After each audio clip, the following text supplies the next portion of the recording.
At first it was just curiosity, and then it became compulsive.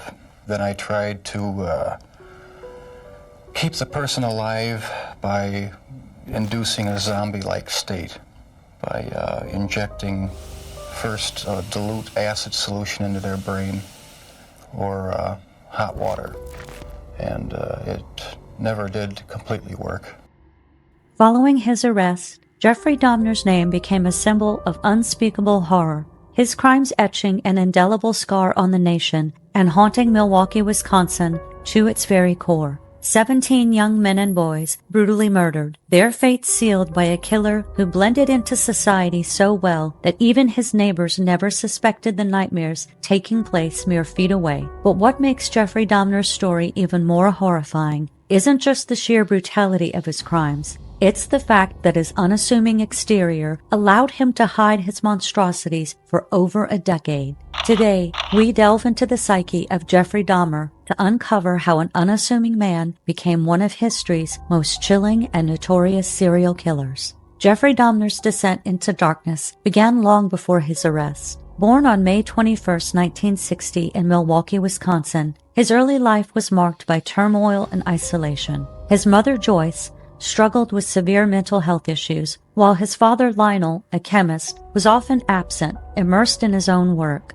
This emotional void left young Jeffrey isolated, retreating into a world of his own. As a child, Dahmer displayed an unusual fascination with death. It began innocently enough, with an insect collection preserved in jars, but as he grew older, this curiosity took a darker turn. By his teens, he was dissecting roadkill and decapitating small animals. One neighbor later recalled finding a mutilated dog nailed to a tree in the woods behind Dahmer's house, a chilling precursor to the horrors he would later commit.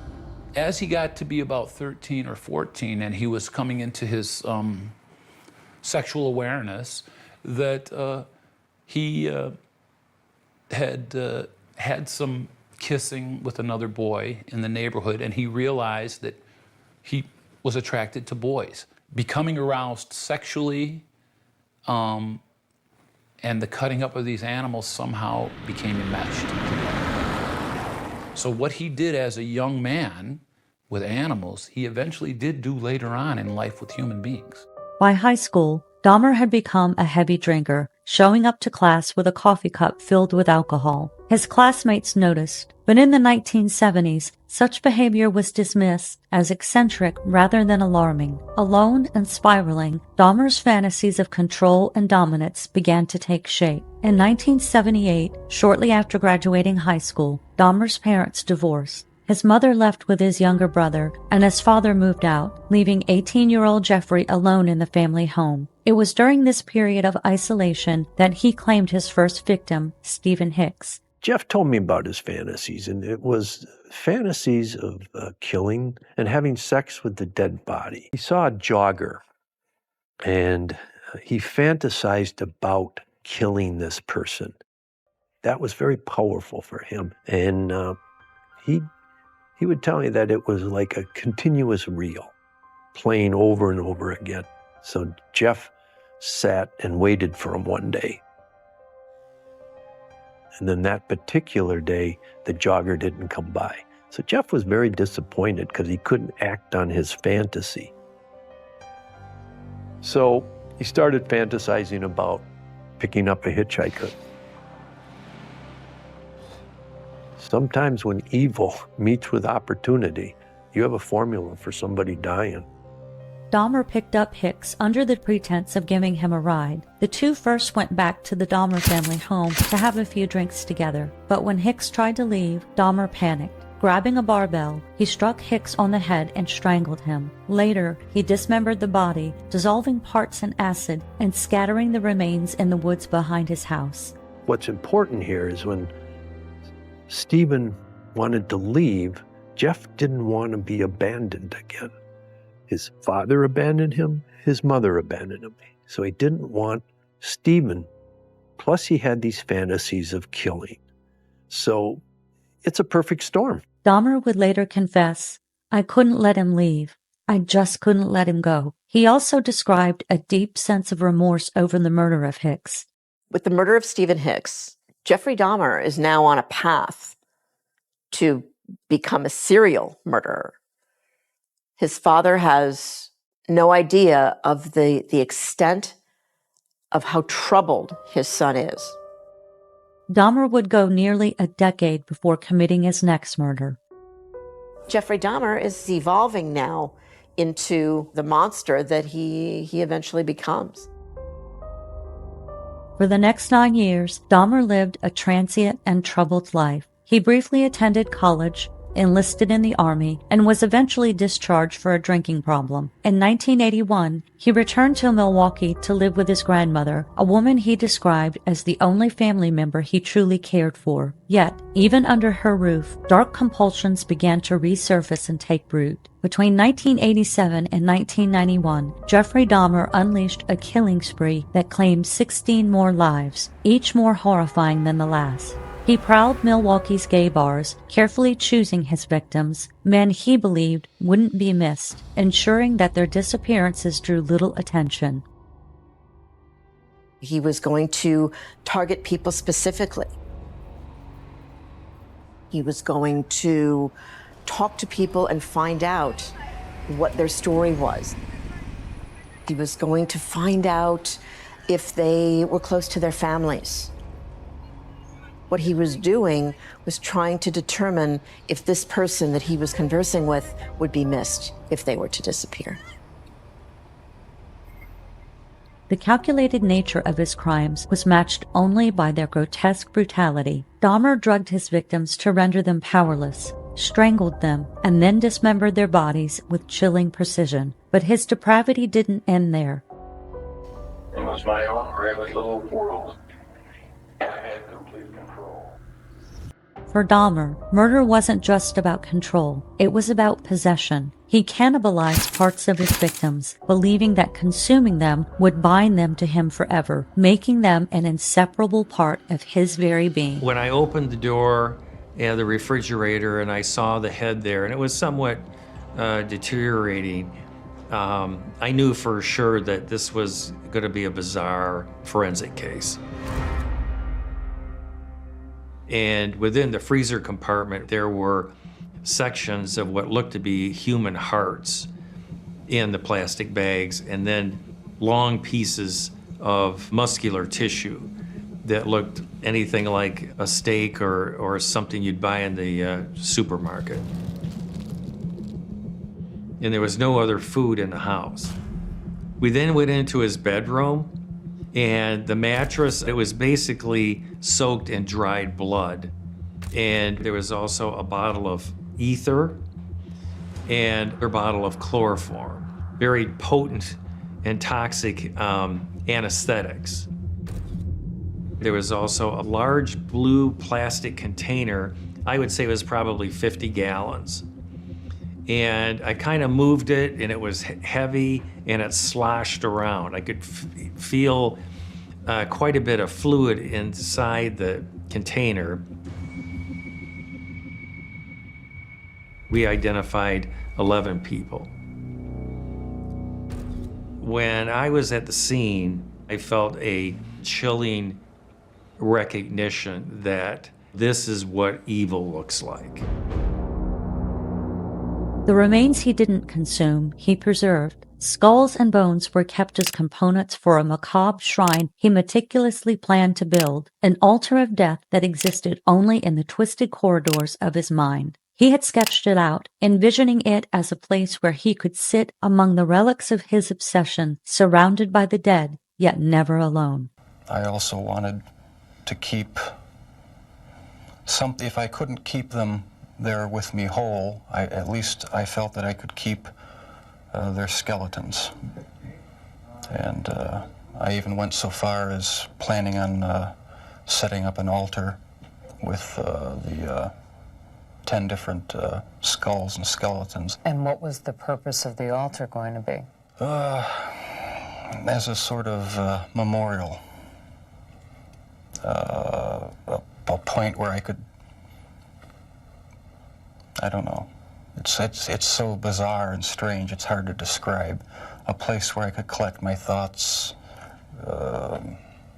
and feed my obsession. He also experimented with crude forms of mind control. Using a drill, he would create small holes in his victims' skulls, injecting acid or boiling water in an attempt to render them into a submissive, zombie-like state. These experiments failed, resulting in excruciating deaths. What kind of darkness drives a man to turn his home into a temple of terror? And how did a seemingly ordinary man living in plain sight commit these unspeakable acts without detection for so long? The answers lie in the shadows of his psyche, a darkness society failed to see until it was far too late. In May 1991, Dahmer's dark world nearly unraveled when 14-year-old Conorak Synthemus escaped his apartment, stumbling into the streets, dazed, naked, and clearly in distress. A concerned neighbor immediately called the police, desperate to help the boy. But when officers arrived, they were met by a calm and composed Dahmer, who spun a story both simple and chillingly effective. This wasn't a child in danger. It was his intoxicated 19-year-old boyfriend. Astonishingly, the officers believed him. They escorted Conorak back to Dahmer's apartment and inexplicably failed to notice the unmistakable stench of decay or to investigate further.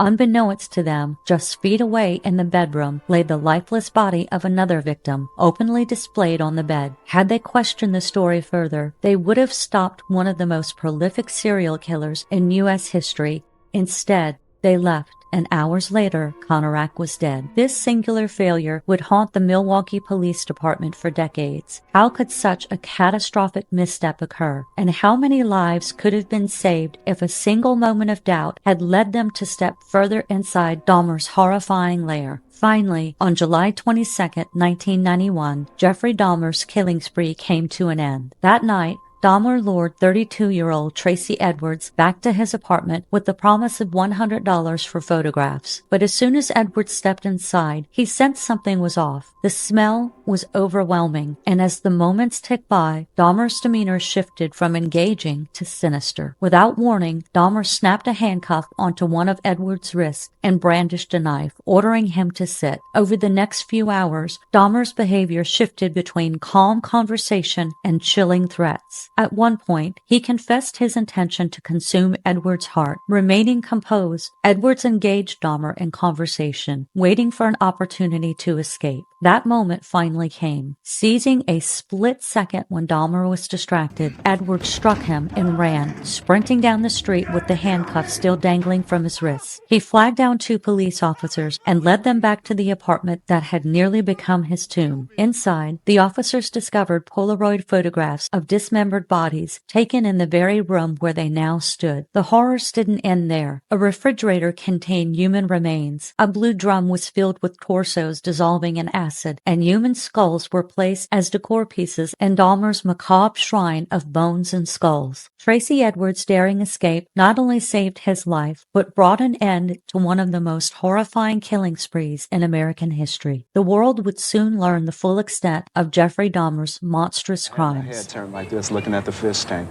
Before I knew it, he threw a handcuff on me and had a big blade up under my heart, telling me if I don't do what he says, he's gonna kill me, So that kind of freaked me out, right?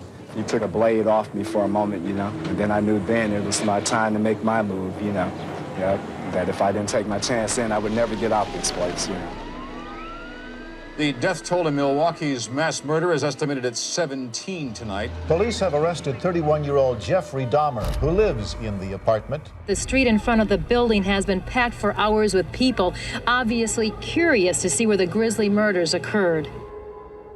The day that the case broke with Jeffrey Dahmer, July 23rd, 1991, there was a lot of media corners, it was a lot of police over there. Somebody just came to me and showed me a picture of a head detached. I knew instantly that that's the boy who I had in my arms. That's how I found out what happened to him. It could have been prevented. It shouldn't have happened like that.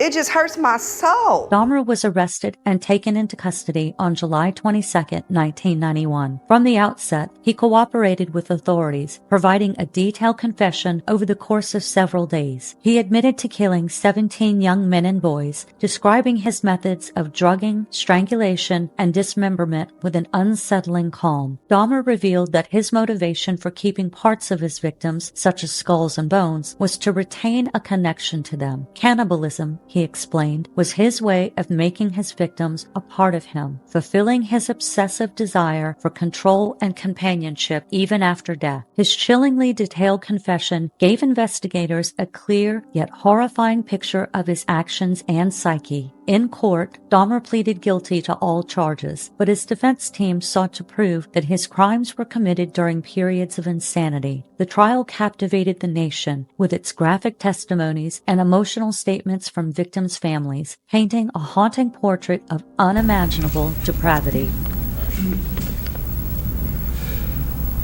Your Honor, it is over now.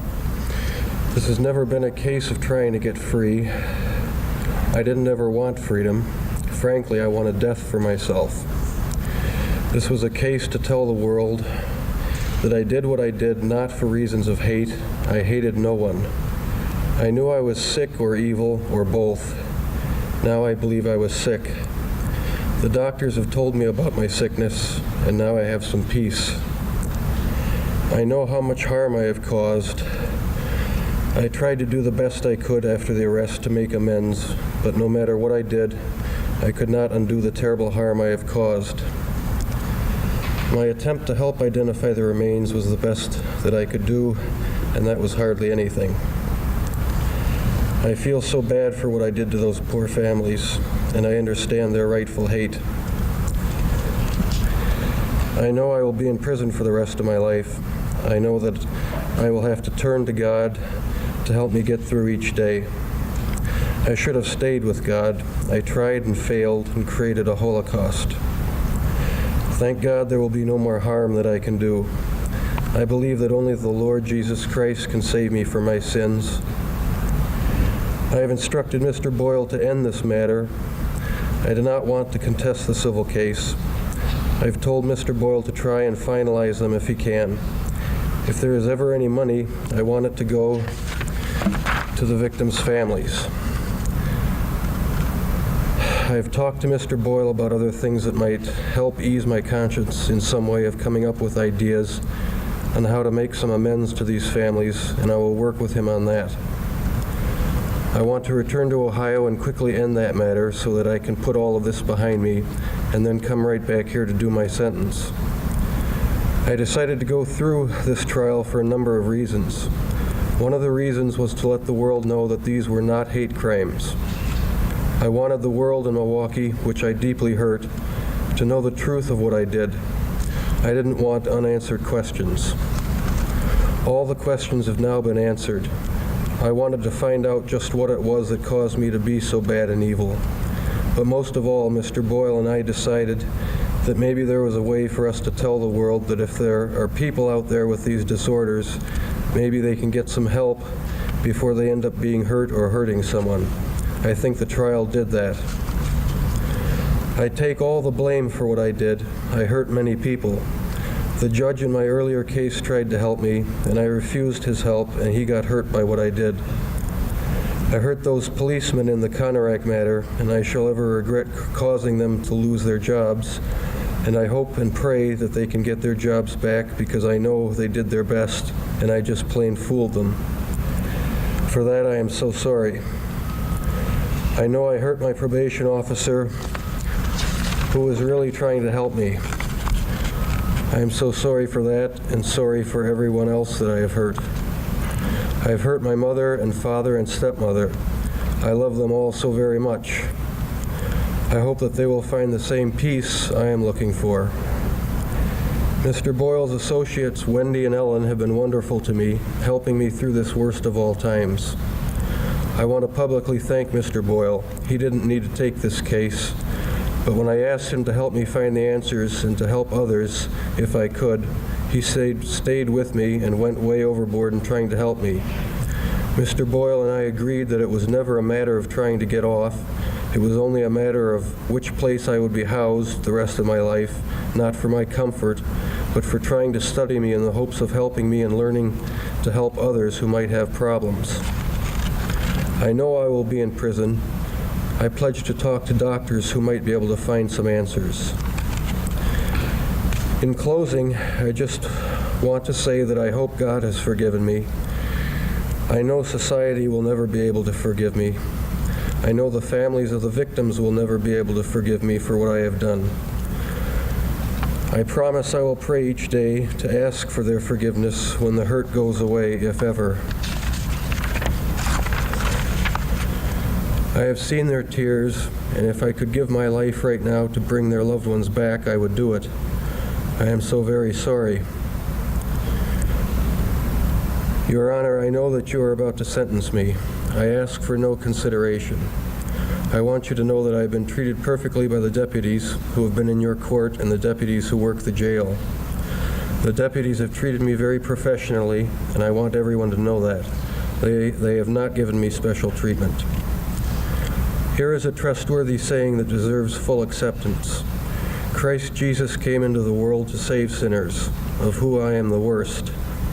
But for that very reason I was shown mercy, so that in me, the worst of sinners, Christ Jesus might display his unlimited patience as an example for those who would believe in him and receive eternal life. Now to the King eternal, immortal, invisible, the only God, be honor and glory forever and ever. I know my time in prison will be terrible, but I deserve whatever I get because of what I have done. Thank you, Your Honor, and I am prepared for your sentence, which I know will be the maximum. I ask for no consideration. Ultimately, the jury rejected his insanity defense, finding him legally sane at the time of the murders. Dahmer was sentenced to 15 consecutive life terms, and while there is conflicting estimates, the consensus calculates this to equal approximately 957 years in prison, ensuring he would never again walk free. Jeffrey Dahmer's crimes remain one of the darkest chapters in American history, a grim reminder of humanity's capacity for unspeakable evil. And while decades have since passed, there remains a macabre fascination surrounding Dahmer. While this is not unusual, it's vital to remember the victims, the young men whose lives were stolen, and one survivor whose life was forever changed. Tracy Edwards, EDWARDS. You were in Milwaukee, Wisconsin on July the 22nd, 1991? Yes. And at or about that time, on that late afternoon, did you have occasion to see a person that you knew at that time or subsequently learned was a fellow by the name of Jeffrey Dahmer? Yes. Did you know Mr. Dahmer by name prior to that date? I've seen him a couple of times before then. I didn't know his name personally. All right. Did you ever talk to him before that date? Speaking to him, saying hello as he passed by. Yeah. Just casual, friendly? Casual, yeah, friendly. Hellos. Hellos, yeah. Where was it that you saw him in the late afternoon, early morning hours of July the 22nd? Grand Avenue Mall. Okay, so the record is absolutely clear. You are not a homosexual, are you? No, not at all. Okay.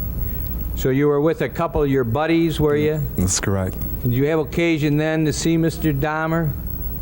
Yeah, he approached us eventually and started talking to us. Yeah. When he came up and started talking to you, what is it that Mr. Dahmer said to you? He said he was just in the city from Chicago. He was taking care of her sick grandmother, I believe, in West Allis. Yeah. And did he have any further conversation with you and your friends? Yeah, he was just talking. He said he was a professional photographer. He usually pays people for pictures and stuff like that if anybody was interested in making money at that time. To have to pose for pictures? Yeah. Did he describe the kind of pictures that you were going to be posing for if you chose to take him up on the offer? He said nude. Nude. Right. At the time that you were walking with him towards his apartment, what was your plans on doing when you got to the apartment? Really drinking the beer. I wasn't really sure if I was going to pose or not, you know. Yep, I wasn't really sure at that point. Tell us what happens when you get up to the apartment. Tell us what you observed, what your senses told you. Okay, first of all, it seemed like a normal apartment. When we got inside, he turned off burglar alarms. I asked him why. First, it was a foul odor, okay? Tell us about that. What kind of an odor? It was just like an odor. I didn't quite know what it was. You know, he told me a sewer pipe had broke and management would take care of it. Tell the jury what the apartment was like. It was like normal, pretty decent apartment, had nice things in it. As you entered, were you in the living room? Yes. Did you stay in that room or did you go to another room right away? We stayed in that room for a while. And where did you sit, if you did? Okay, at the end of the sofa like I am now, this is a sofa, I was at this end. Mr. Dahmer, what did he do?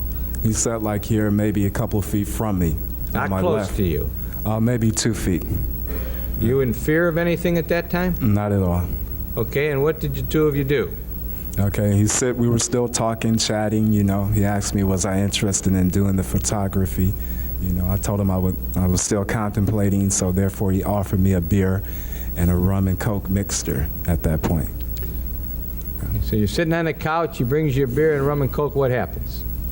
Okay, then we just studied talking and everything, you know. General talk? General talk. Yeah. What happens? Yeah, then I was just, I don't know, getting a little agitated maybe, you know, because of the smell and things. And then he threw my conversation off talking about the fish in the fish tank, you know. Okay, when you start talking about the fish in the fish tank, do you bring that up or does he? He does. And what do you do when he does that? I turn to the right, like the fish tank is here, I'm turning all the way over here. You turn to your right to look at it? To look at the fish tank, right. And when that happens, what happens to you? All of a sudden a handcuff and a knife is pulled on me. Yeah. Handcuff is placed on your body? Where? On my left wrist. And you see a knife? Yeah, the knife, yeah. What was, you were only cuffed on one wrist? One wrist, yeah. What was happening to the other part of the handcuff? Okay, he had it in his hand. He was holding it? Holding that in the wrist, yeah. What'd you do? What'd you say to him? I asked him what the problem was, you know, that it's not necessary to do this, you know. What'd he say? He told me at that point if I wouldn't do what he said, he would kill me, yeah. Now, tell us about his demeanor at the time that you look at him and you say, what's going on? You don't have to do this. What happens to Mr. Dahmer? What's he like? It's like not the same person that we met at Grand Avenue Mall. How does he different? His face structure seemed different, you know. His body structure is like it wasn't him anymore, you know. It's like it was a totally different guy there.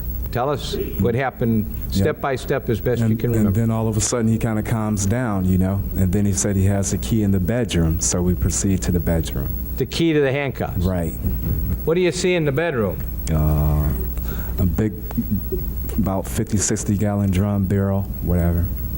Did you ask him what it was? No, at that point I asked no questions at that time. You know. Was there a bed in that room? Yes. How was the bed? Was it made, unmade? It was unmade. What did you see on the bed, if anything? Something like a stain or whatever, yeah, on the bed. What did you think it was? At that point in time, I wasn't sure. What did you do when you got in the bedroom as he's holding on to the cuff and the knife? What did you do?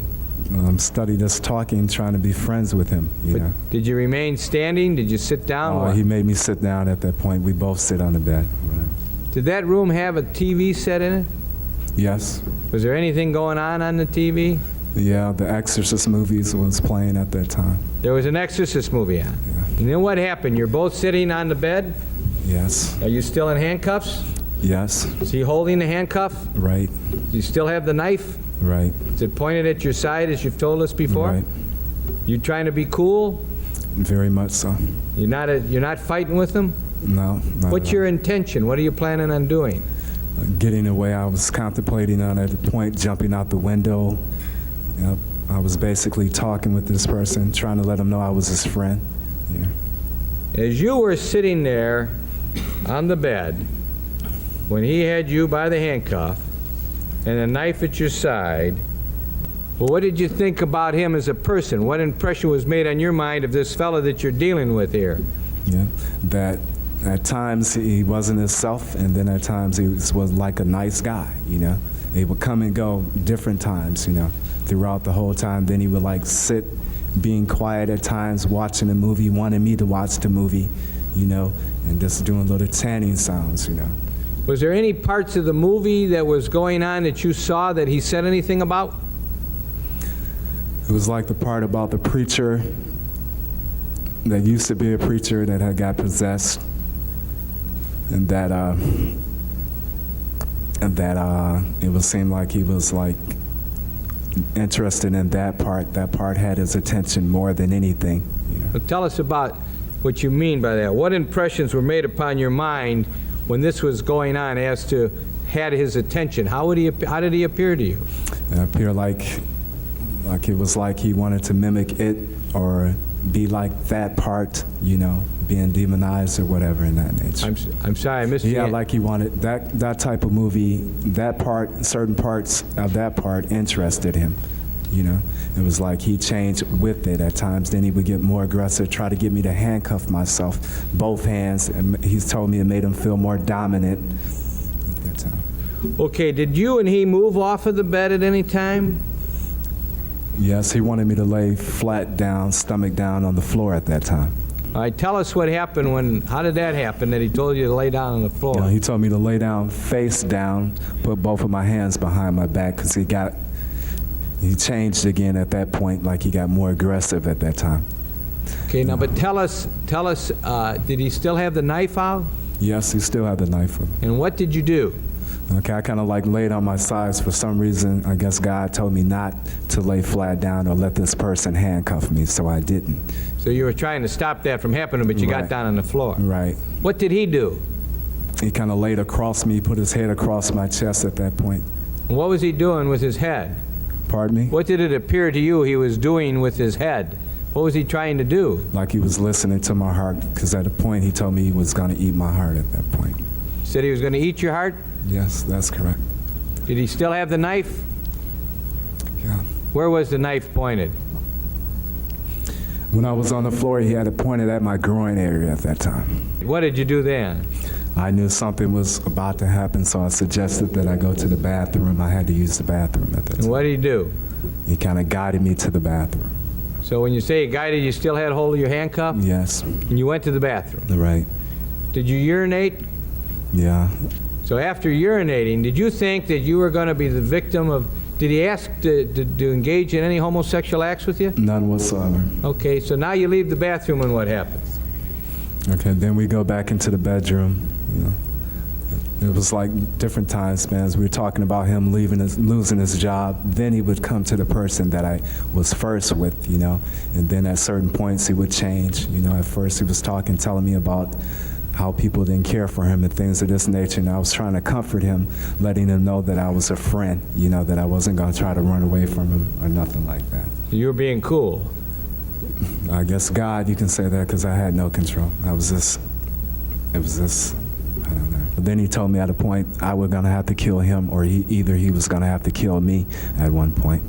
Now there came a time when you went to the washroom again? Right, I suggested, yeah, because he had started getting aggressive a little bit again. I suggested to go to the bathroom. He let me stay in there by myself while he stayed outside the door at that time. And what happened then? And then I told him, well, I was contemplating, I was asking God, shall I make my move now? And I was going to just jump out the window. But when I got out, for some reason, I asked, could I have another beer? Yeah. And what did he do? And he reaches over, he guides me over and reaches in and get a beer. He still got you on the cuff? Yeah, and then he tells me, I told him I want to sit in the front because it's an air conditioner. I was just going to try to jump out the window or go for the door or whatever, and because the back bedroom didn't have an air conditioner, only in the front. So I suggested we sit on the couch. I had unbuttoned my shirt to try to make him feel more at ease. And then I just sat on the couch and he just started going out of himself again. Yeah. Going out of himself? Yeah, he was like paying me no attention at that time. Like he wasn't there? He started the chanting again, and it's like just sitting there, you know. And then I just, for some reason, I said, well, I need to go to the bathroom again, and he didn't follow me at that point. So I reached up, I got up, and then I hit him, and I ran out. So when you got up, he let go of your cuff to let you go to the bathroom again? He just let me stay there. I was going to go for the window. At that point, he didn't even have the cuff. It's like I wasn't even there anymore. Yeah. And when you saw that, what'd you do? Mm-hmm. I just seized the opportunity. I said, well, at least I'm going to die trying. I'm not just going to sit here, you know. What'd you do, son? I hit him, and I ran towards the door, and he was right there, tried to grab me, get me back in there. And what happened? Then I made it outside. So he wasn't able to bring you back in? Bring me back in here, no. He tried? He tried. And as you left that apartment, as you got away from him, I'm going to ask you again, what impressions were made on your mind by the conduct of Jeffrey Dahmer, by the actions of Jeffrey Dahmer, by the manner, expressions, and conversations of Jeffrey Dahmer that you observed? Can you give us some words? It's like I told the policeman that this freak, this crazy guy, was trying to hurt me, yeah. Did you run out of the building? Yes, I did. Did you summon help? Yes. Milwaukee Police Department? That's correct. Did they come back there with you to the apartment? Right. Did you eventually go back into the apartment with the Milwaukee police officers? Yes. And then he was arrested? Right. You gave a statement to the Milwaukee police a few hours later? Yeah, I guess you could say a few hours, yeah.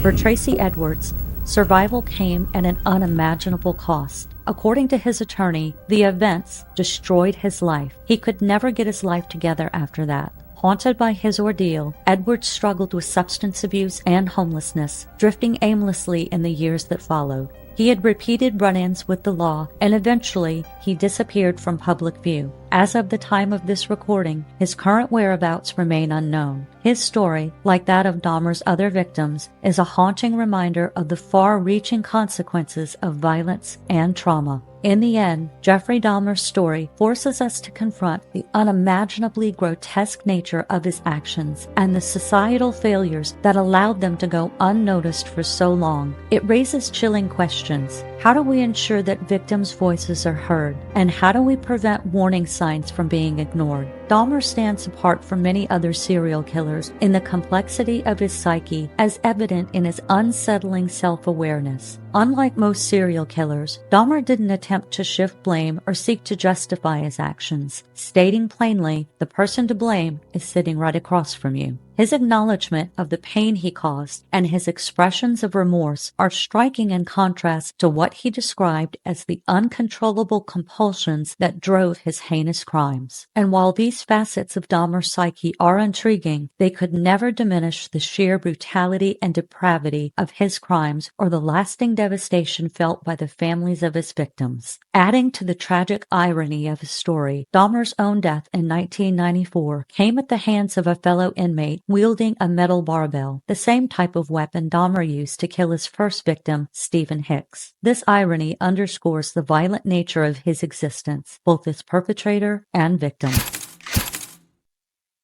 When I found out what the crime scene looked like where he was murdered, there's a bloody handprint, almost like he was doing a palm print on the wall. It wasn't surprising to find out that it didn't look like he had struggled. I really miss him. In the last year, he's turned around completely. Oh, boy. I can't imagine that there's a day that goes by that Lionel Dahmer does not relive over and over and over what he could have done, what he should have done, how everything played out. It's sad for everybody in that family. There's no manual that comes with kids on how to raise your children. You know, we all make mistakes. We all make mistakes. He should have been protected. You know, he was there to serve a sentence, which he didn't get to do because his life was taken. And someone loved him the same way that someone loved his victims. As we reflect on these horrors, it's vital to remember the 17 young men whose lives were stolen far too soon. Their stories compel us to stay vigilant, to listen, and to act, reminding us that ignoring warning signs and silencing voices can lead to unthinkable consequences. So, If you've stayed with me up to this point, thank you so much for watching. And if this story resonated with you, please consider making a donation to the Mr. Ballin Foundation, whose mission it is to honor victims and support families of heinous crimes through education, training, and financial support. And if you found value in today's video, please take a moment to give it a thumbs up and subscribe for more true crime stories. Your engagement helps me to continue to provide this content. And by the way, my name is Christine, and if you'd like to further support the channel, be sure to check out our Chasing Shadows merch by clicking the link down in the description. You can also send me a super thanks by clicking on the thanks tab. So, whether you're liking, subscribing, commenting, purchasing our Chasing Shadows merch, or sending a super thanks, just know that all forms of your support are deeply appreciated, and I can't tell you how much it means to me. So sincerely, thank you. And finally, I'd love to hear from you, so drop your comments down below and share your thoughts about the case we covered. And if you have story ideas you'd like me to cover, feel free to email those to chasingshadows@myyahoo.com. And as always, thanks so much for watching, and until next time, I'll catch you on the flip side.